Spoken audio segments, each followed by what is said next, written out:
Hello, this is Caburn House. My name is Sarah Perrin and I'm the Accommodation Officer, and I manage Caburn House and the accommodation here in Lewes. So we're going to show you around so you can see our great facilities, give you a snapshot of what it's like to live here.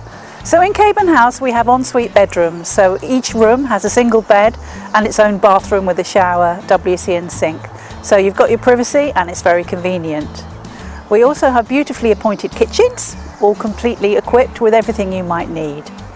We've got common rooms and they've got sofas, chairs, you can gather together with your friends. We've got a beautiful barbecue area outside with trees and lawns, so you can come out here when the weather's good and enjoy a meeting up with your friends. When you study here at the college, you can live right close to your classes. We're just across the car park.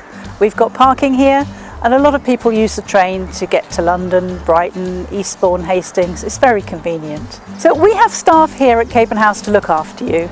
We have a housekeeper who's here Monday to Friday to help you look after the kitchens, clean the common areas.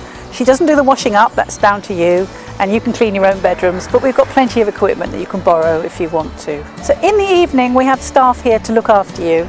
There are two security guards. At the moment we've got Mark and Paul. So they work here at 8 o'clock in the evening until 8 in the morning. And they're here as a friendly person to come to if you've got any problems. They'll also come and tell you to be quiet if you're too noisy. But they're very friendly. They want you to be happy here, but everybody needs to be safe as well. If you've got any questions, you can email me, but we hope you enjoy your tour around Caburn House.